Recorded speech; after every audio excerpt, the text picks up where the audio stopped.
All right. Bismillah. Assalamu alaikum wa rahmatullahi wa barakatuh.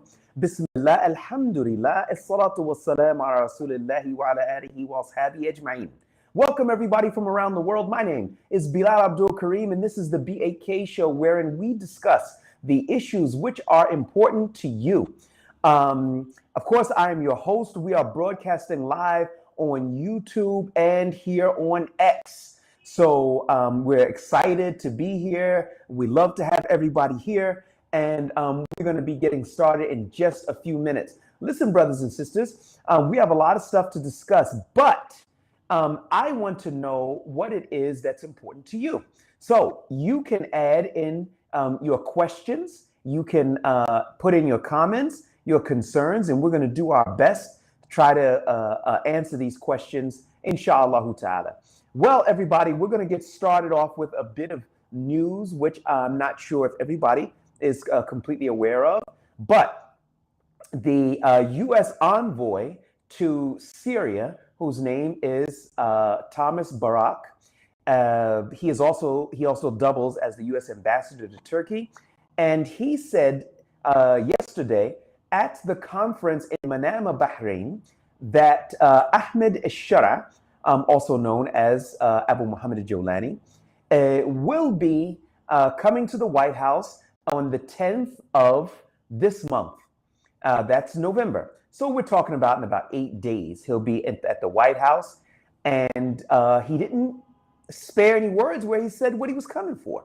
He said that Ahmed Shara is coming to the White House to sign Syria on to be a part of the Tahaluf, or the global coalition against ISIS.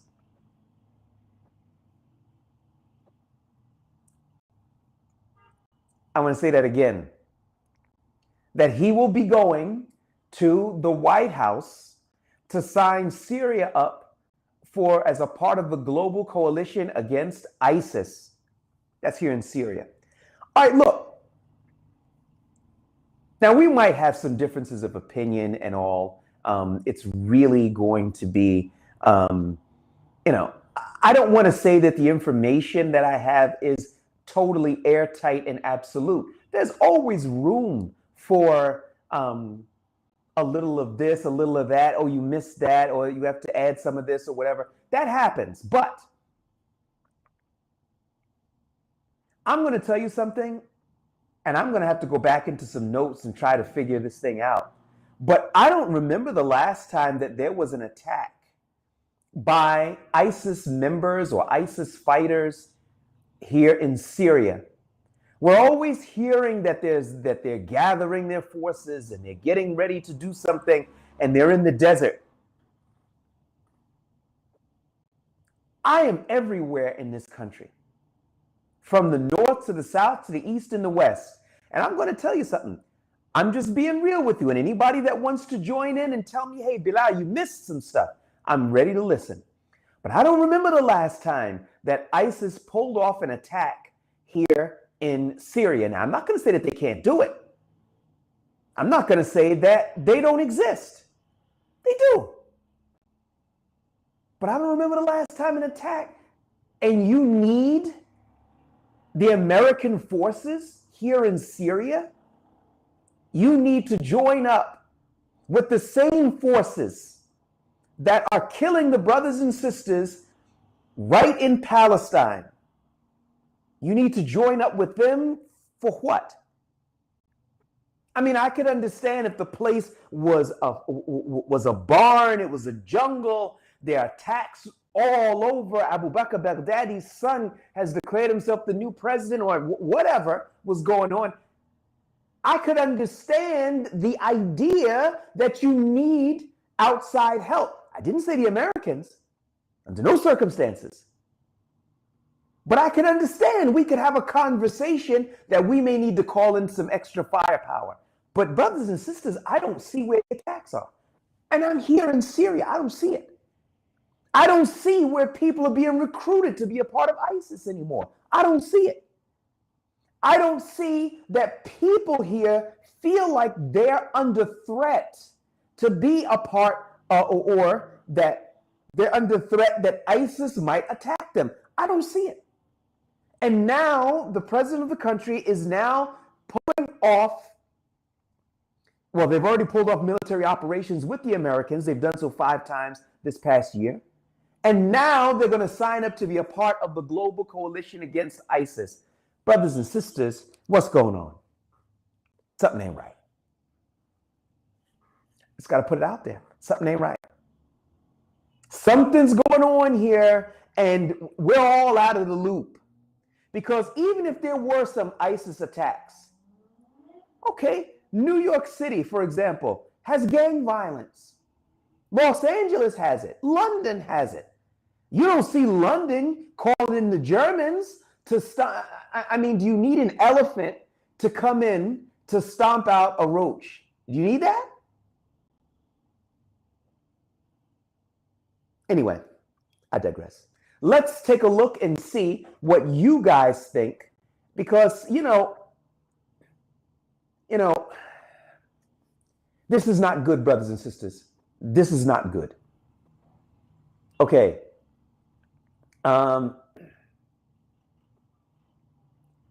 All right, let's take a look. Digital Resistance Group says, there was a video recently of Jews freely walking around Damascus. How in the hell is this happening? What is the attitude towards the Israelis in Syria? How hated are they, and do people even care? I believe that the video was authentic because all kinds of people come here to Syria. But let me tell you what my take on this thing is. Every Jew is not an Israeli citizen. Every Jew is not an Israeli citizen. And does that mean that every Jew from around the world should be banned from coming to Syria?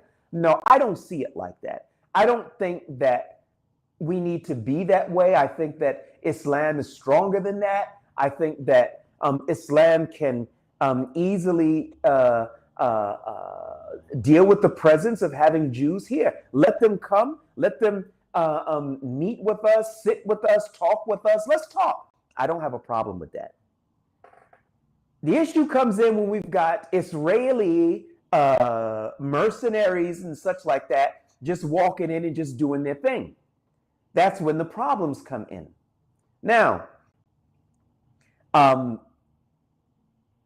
don't think that a lot of people were making a lot of comments about it. I think that a lot of the local people here, maybe they didn't see the video or whatever, but there's a culture of not asking questions of the leadership. And I think that's got to change. Now, there's no problem if they're here, but maybe we want to ask the questions. What are they doing here? Okay, if they're here on a tourist visa, okay, do you think we need to be watching them? Do you think that we need to have extra security with them? ABC 1, 2, 3, but there's a culture of not asking questions, and that's going to be a big problem for us. And Allah knows best. Okay, Zachariah says, anyone who defends Eshara's kufr of joining the coalition has no Islam in his heart. Listen, brothers and sisters, I'm going to give it to you straight. I'm not gonna mince words here, and I wouldn't tell you if I didn't love you. I don't think that there's a defense for that. There isn't a defense for it. I mean, even if you want to call ISIS the Khawarij,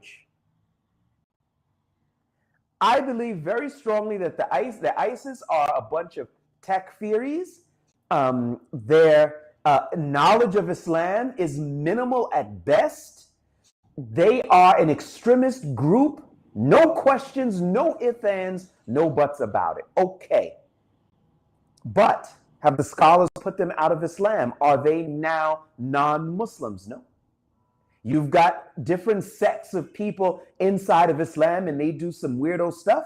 But have we now become takfiris, and we're putting all of the different sects out of Islam when it doesn't warrant that? No, this is not the case.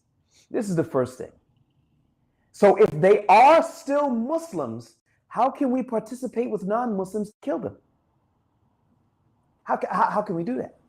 How does that work? I can't defend it. And I haven't found anybody as of yet who can defend it. And Allah knows best. All right, next up, we've got Salam alaikum, Salam akhi Bilal, alaikum salam wa rahmatullahi wa barakatuh. Love you for the sake of Allah, and I love you for the sake of whom you love me for. I'm confused and trying to get clarity. Is Jolani going after foreigners inside Syria, the same foreign fighters who helped get him in power? Okay, I want to add some nuance to this. Okay, is Jolani going after foreign fighters inside of Syria? It's too early to tell. He's got issues with the French foreigners, and he imprisoned Abu Dujana al-Uzbek, and up until now, we don't even know his charge. We're not even talking about his release. We don't even know his charge. Okay. So it's too early to say that he's quote unquote going after foreigners. And I want to say what I feel I know, and I don't feel like I know that as of yet. But what I can say is the latter part of the question is the same foreign fighters who helped him in power. I don't think that that's completely accurate. I don't think that foreign fighters were actually trying to get him into power. Foreign fighters were committed to this land being governed by a just Islamic leadership. That's what they wanted. That's what they were about. And it wasn't necessarily that hey, Jolani's our guy. We got to get him in power. That wasn't what it was about. Yeah, you have some who are what we would call groupies, and that they just want to be, they just want Jolani to be in power and stay in power. And it's all about Jolani, and whether he's doing right or he's doing wrong, I'm going to be next to him. But that's not most of them. Really, it's not. Most of them want to see real Islamic justice. Now, that doesn't mean just cutting off folks' heads and doing wild stuff and all. That's not what most of the foreigners wanted to see or want to be or what they're about. They want to see that if somebody gets arrested, that they are going to be afforded the rights that Muslims are supposed to have, and no, even non-Muslims, if they come here and they fall afoul of the authorities, that they should have the right not to be tortured, not to be indefinitely detained, and that they're innocent until proven guilty, and that they should have a chance to see a judge, not to be just detained and just forgotten about, except for interrogation. And only Allah knows what's going on in those interrogations. So I hope that nuance makes it a bit clearer.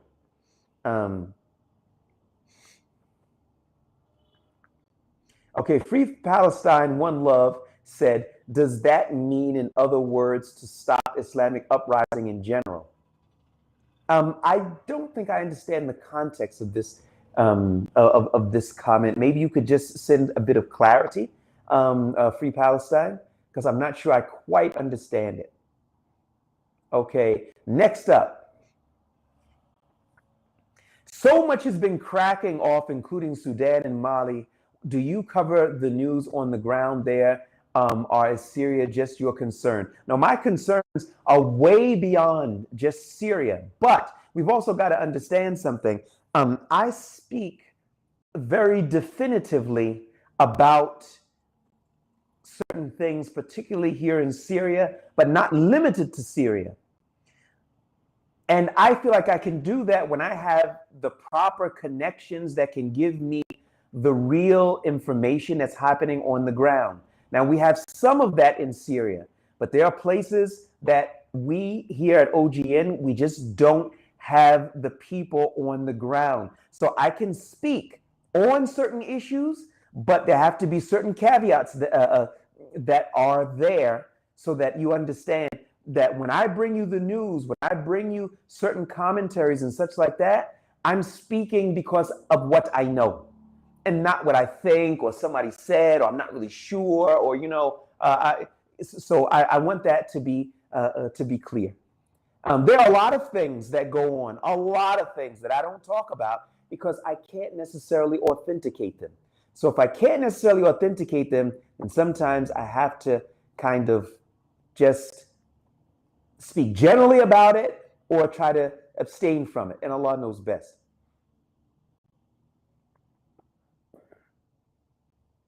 Okay, Brother Bilal, there's a famous person called General Ahmed Rahab. He talked in a video very badly of foreign fighters and called to kick them out or go to war with them. Can you react to that?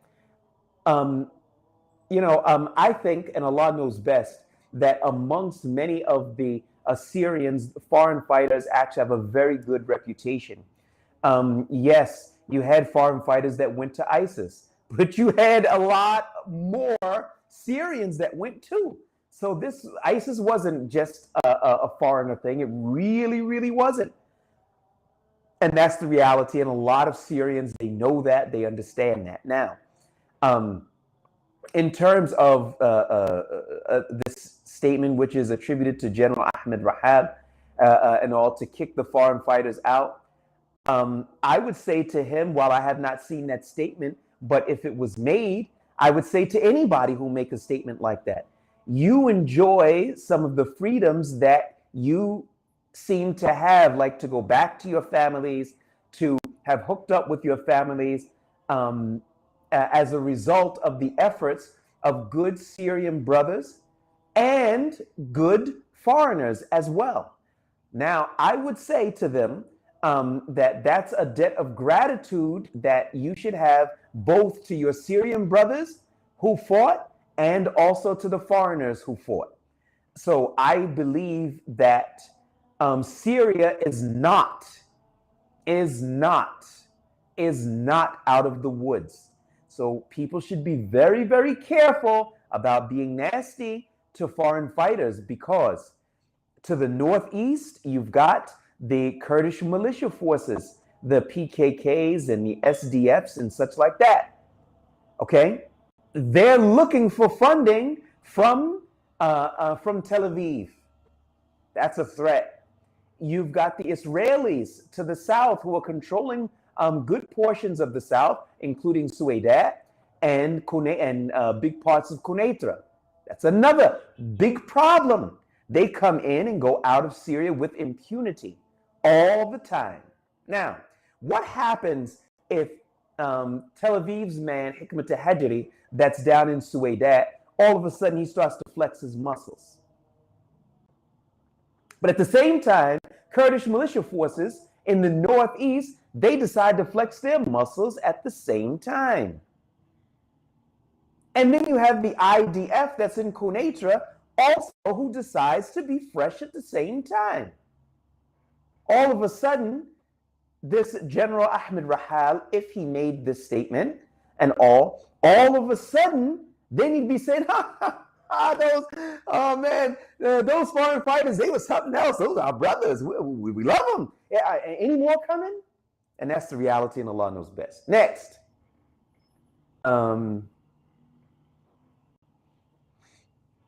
All righty.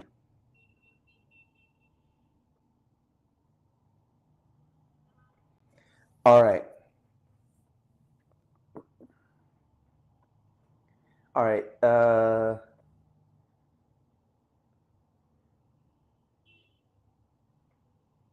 It says here, this is the coalition against Islam, and Julani is all for it. Time to remove him.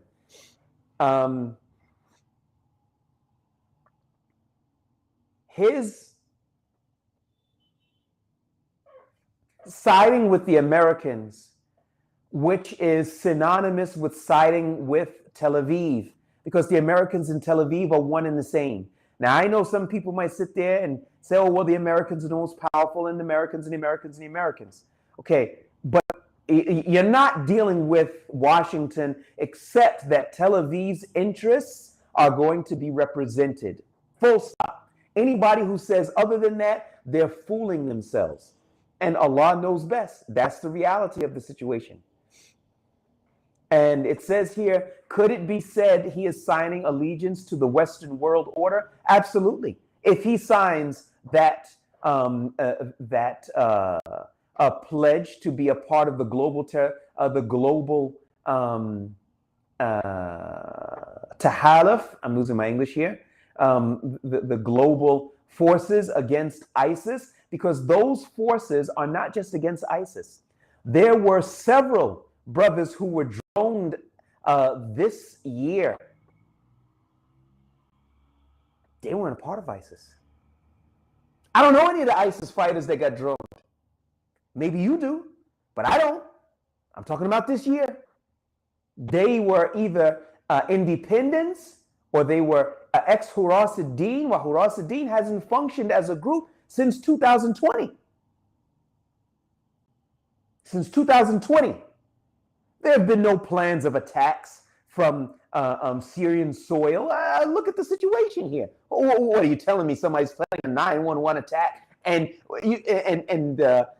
some of the brothers can't even get SIM cards? Oh, let's be realistic here. That's not real. That's fake. It's false. So in the real to real, everybody,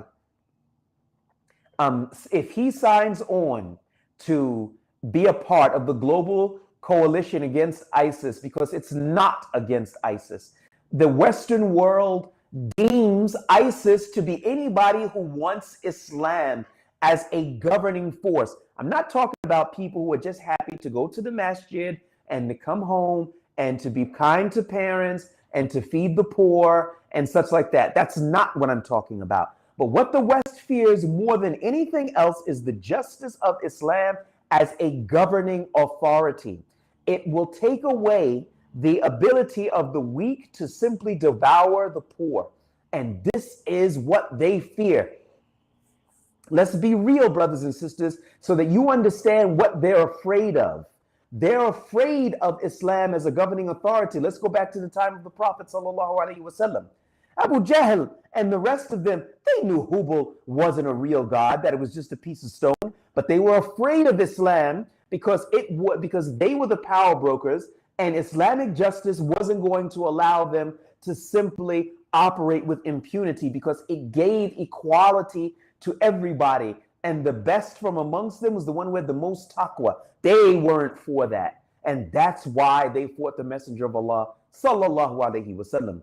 If the Prophet ﷺ would have said, A'udhu Bilal, hey, look, we're going to make you guys the leaders, and this portion of Islam is going to dictate that that the leadership of Quraysh is going to be in a higher status than everybody else, then they would have said, okay, cool, bet, maybe we'll be Muslims too. But it wasn't like that. And that's why they fought the Prophet ﷺ, and that is why they lost. We've got 80 plus nations against Ahl Sunnah. Signs. Yeah, it's real. But I'm going to tell you something. I see that there's a way out. I see that the way out is that I think eventually they're going to become militia forces that are not aligned with any government, popping up in places where there's a conflict. Because the leadership of many of the countries, of the Muslim countries, are simply not going to do or implement their responsibilities. They're just not. And the Muslim countries left the brothers and sisters in Gaza to rot, and they're still doing it. And you've got the ceasefire going on, and ain't no Muslim country talking about doing anything about it, except that they're going to file a protest or something along those lines. Yeah, well, go ahead and file it. You can picture Netanyahu shaking in his boots. I don't. And Allah knows best. Abba 27530 said, may Allah protect you, brother Bilal. You're too vocal. Are you afraid of Jolani's retribution or attempts to silence you? Look, if he decided to send some guys to beat me up, or whatever the case is, or put me back in jail, well, what can I do about it? I don't have any army. I don't have any, team of people ready to take on his army. He's got the army. I don't. But also at the same time, I have a responsibility to help the Muslims to know what the realities are. Now, I was scared at the time of Bashar al-Assad. You know what I'm saying? Running around out on battlefields, filming people, bombs falling, shrapnel getting sent through your body. That wasn't fun for me. I was scared too. And I'm scared now. But you got to do what you got to do. I had to do what I had to do at that time because that was the role that I could play for the sake of Allah.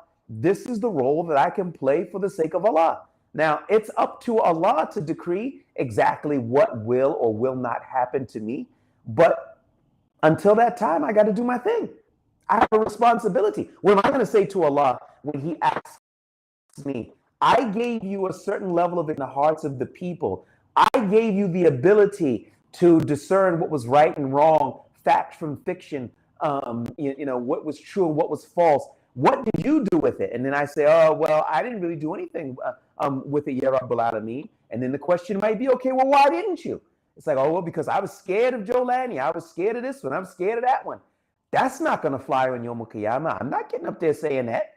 So I have to work, until Allah says we're going to give you more support, or it's back to the prison where you get to finish memorizing the Quran, or he gets into the hospital from getting beat up. So I don't know. We'll have to see. Okay, next. Was there many people who saw the bad side of ISIS and left the group? Isn't there still hope for these brothers to turn away from ISIS? Many people saw the bad side of ISIS. Many people tried to leave the group. Some made it out, but not everybody. Because if you got caught leaving the group, you would be killed. And I know people personally who met that fate. May Allah have mercy on them. They saw that ISIS wasn't what they thought, and then they tried to leave, and they contacted me and other people that I know to help them to escape. So that element is there. As for brothers who are part of ISIS right now, I couldn't name one. I don't know them. Now, I'm not saying that ISIS doesn't exist. I believe that they do. But I'm saying is that there are, like the mafia in New York exists, but I don't know one person's name in the mafia in New York. But you don't see Memdani talking about when he becomes mayor, he's going to call in the National Guard or whatever the case is. If he's got a problem with the mafia, then he's got the police force. He's got different intelligence services at his command, and he can deal with that situation.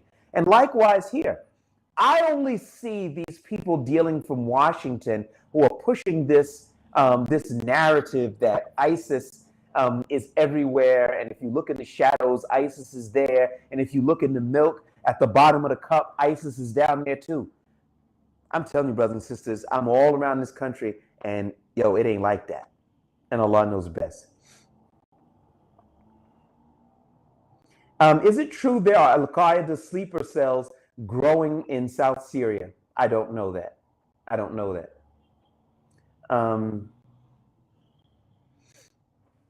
Do you think Israel will agree with Jolani, or are they already agreed, or will Israel attack intensively Syria? Israel attack intensively in Syria. Syria hasn't shown them any deterrent. And when you don't show the mafia a deterrent, they take more. That's just how things work. So no, I don't imagine that they're going to back off, ease off, or anything like that. Why would I imagine that? Israel is the only country in the world who has not declared its borders. Why is that? Because when you declare your borders, it becomes static, it becomes fixed.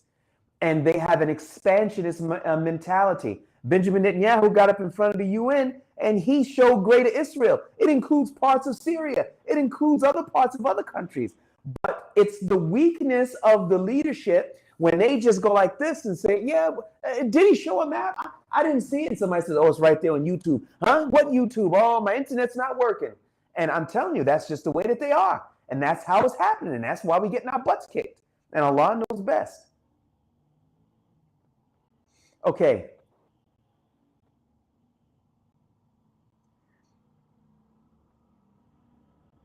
Alrighty, we're going to wrap up, but let's see if we can take one or two more because it's time for Salat. Let's see what we can do.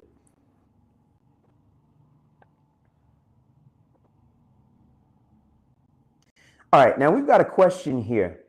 Assalamu alaikum, akhi. Wa alaikum salam wa barakatuh. Bilal, try organize an interview with a Shabab leader and give some hard questions about their past, future leadership ideas. I've been working on that this past week. And inshallah, this week you will see something inshallah, that we will be discussing. I have been talking to people in Somalia, and we'll be discussing more of that. All right. Now let's see.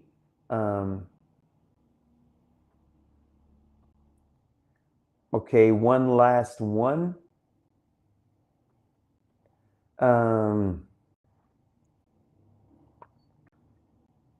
Okay, we've got Tekfiri and Rager. Jolani needs to join up with the Americans to keep Israel out of Damascus. That's bogus. That's totally false. That is bereft of what's actually happening on the ground. When you are dealing with the Americans, you are dealing with Tel Aviv.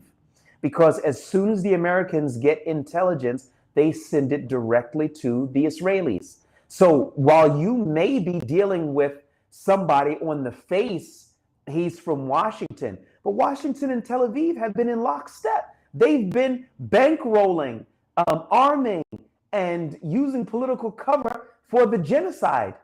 I mean, the reality of the situation is that they're one. So if you're saying that we're going to deal with Washington to protect ourselves from Tel Aviv, that's kind of like saying, like, you know, I'm dealing with the claws of the bear to protect me from the teeth. They're one and the same.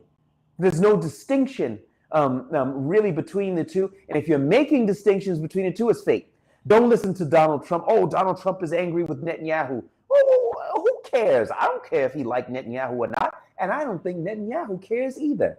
The reality of the situation is, have the weapons dried up? No. Has the political cover dried up? No. Are they committing violations for the ceasefire? Yes. Are the Americans saying anything about the 229 Palestinians who've been killed since the ceasefire was signed? No. So if you're getting all of that, Netanyahu doesn't care if he likes him.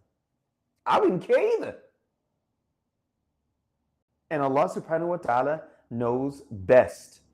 All right, on Twitter or X, what will be the fate of foreign fighters if Trump wants them out? Look, let me help you to understand how many of us here think. Foreign fighters didn't come here at the request of Donald Trump. And I don't think any of them are thinking that they're going to leave if Donald Trump requests them to leave or demands that they leave. And I'm one of those people who believe that, I mean, people can say a lot of things. People can request a lot of things. People can demand a lot of things, you know? But that doesn't mean you're going to get it. So I don't think that that's the issue. And I think that we have to stop thinking that whatever America says, America gets, and we're too weak to resist. I don't see it like that. I mean, sometimes, I mean, look, if you go to a man's house and it's 2 o'clock in the morning, he's got an AK-47 in his house. There's a bang at the door. There are people with masks. There are about 20 of them outside. And they say to him, send us your wife. Send her out right now or we're going to attack. What do you think he's going to do? He's going all out until he's either dead or he's able to scare off that mob. He's not going to sit. He's out. Somebody say, but look, you're outgunned. Okay, and what do you expect? I'm going to send my wife out? No. You're outmanned. Okay, and? I mean, you know what, I'm going to give up everything I had. They come for my wife today. They come for my daughter tomorrow. They come for my son the day after. And then once they're all gone, then they come for me. That's the reality of the situation. And I think enough people here know that and understand that. All right, brothers and sisters, I got to roll. It's time for Salat. I got to do my thing. But before I go, I need to ask you to do something for me. Please take a look at our crowdfunding page. That's on medina.com/voices of truth. You got to check us out. We need your help. Please, brothers and sisters, do something for us. $10, $20, $50, whatever you can do. Keep us strong. Don't let us be weak. We're not going to fall into the hands, inshallah ta'ala, of people who want to fund us so that they have their ulterior motives, because I'll flip burgers before I do that. But what we do need is for you to keep us strong and vibrant. So please check out medina.com/voices of truth. For you people on Twitter that can't see it, that's Medina, MADINAH.com/voices of truth. My name is Bilal Abdul Kareem. Jazakallah khair. Assalamu alaikum.